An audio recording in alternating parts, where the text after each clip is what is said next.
The anti-meat indoctrination is real. It's system-wide.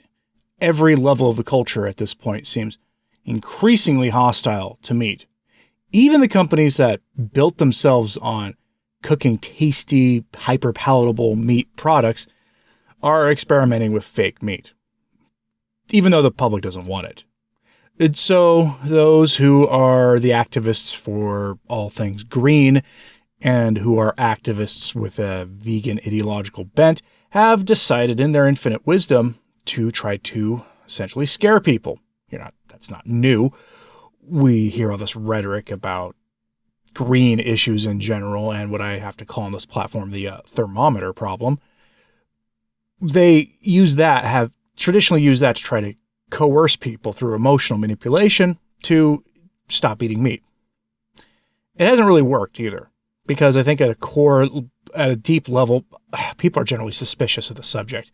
And why wouldn't they be? Especially in light of recent events in the last 3 or 4 years, why wouldn't people be suspicious of it?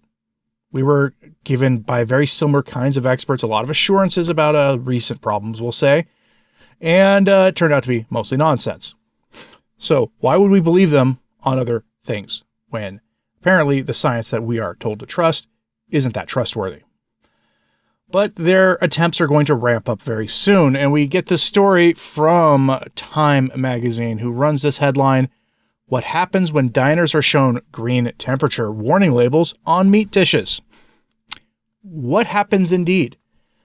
They have been doing this kind of a test run of this idea in the UK, where they put these labels on them similar to what you might find on a tobacco product, and telling people, hey, this has bad health effects. We know that's nonsense, but they put that kind of a label on there. But not just about bad health effects. In fact, I had to skip over about some of the stuff I'm going to quote you here, because they're just promoting the silly idea that meat production is responsible for 5% of carbon, or all this other stuff that we know isn't actually true.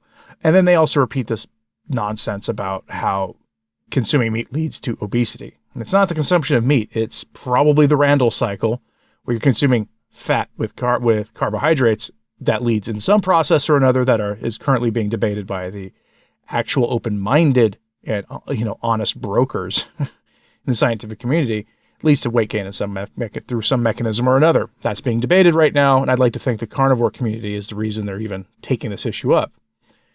But they repeat a lot of the propaganda that we're used to. And it's really eye-opening to what lengths they're going to go to before because they're at the coercion stage right now, manipulation stage of their messaging. After that probably comes force, where they just use legislative means. Many of us have been predicting for a while that they're going to try to do this, and I think with the advent of their, cities where you can't move freely about, that they're actually building one in the Middle East and rumored to be building another one in Hawaii, that this is what we're going to be dealing with, not in the terribly distant future. So from the article, quote, "The power of the graphic health warning images on tobacco products that entered widespread usage in the early 2000s has been well studied." Again, this is in the UK where they have the graphic ones. "Research shows they were successful in deterring people from smoking. In an era of unchecked temperature problems, some researchers wonder whether such a tactic could boost more sustainable behavior. It's been tried at the gas pump with inconclusive results, and now researchers are targeting meat. It seems like it could work, including a temperature thermometer warning label on meat dishes in a UK experiment reduced how often participants chose meat by 7.4%, according to a new study published in the journal Appetite. Not only that, but the research suggests people would be okay with a policy requiring these types of labels. Led by Jack Hughes, a postgraduate researcher at Durham University's psychology department, the study surveyed 1,001 adults in the UK. 4 groups of participants were asked to imagine they were in a university cafeteria and had to choose among the 4 dinner options: meat, fish, vegetarian, and vegan. In one group, the meat option came with a warning label that read, "Eating meat contributes to poor health," paired with an image of someone having a heart attack. This saw an 8.8% drop in meat meal choices compared to the control group. Another group was shown a thermometer label with a picture of deforestation leading to a 7.4% decrease, while the third got a 2020 problem with an image of exotic meat. This cut meat choices by 10%. End quote.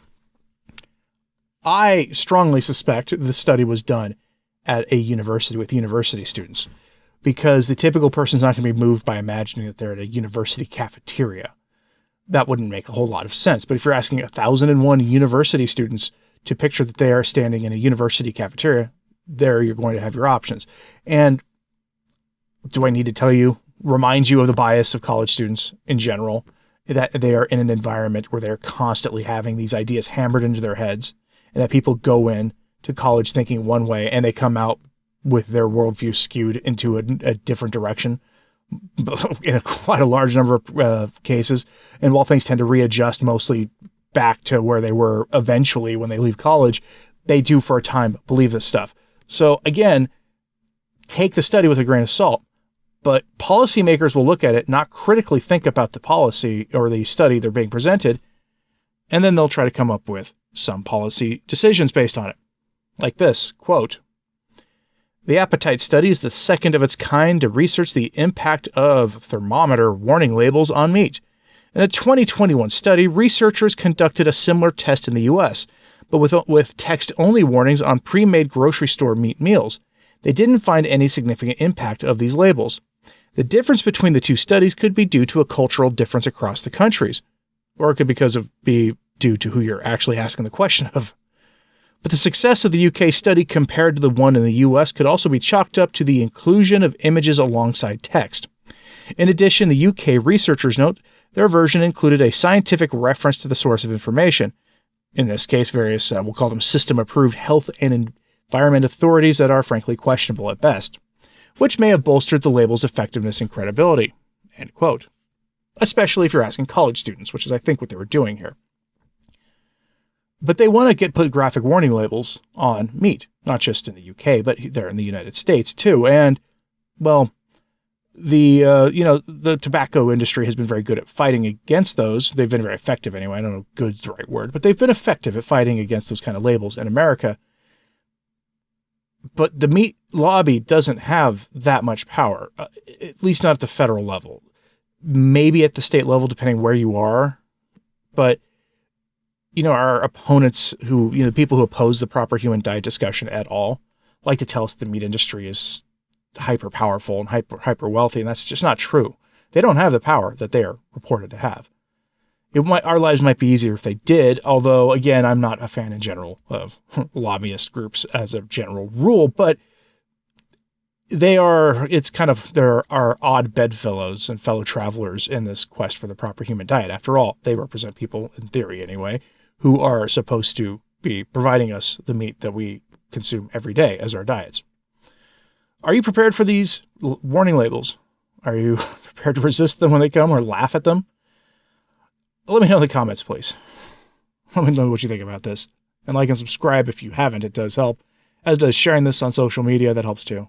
I'm Anthony Stine, the Practical Carnivore. Thanks for your time today.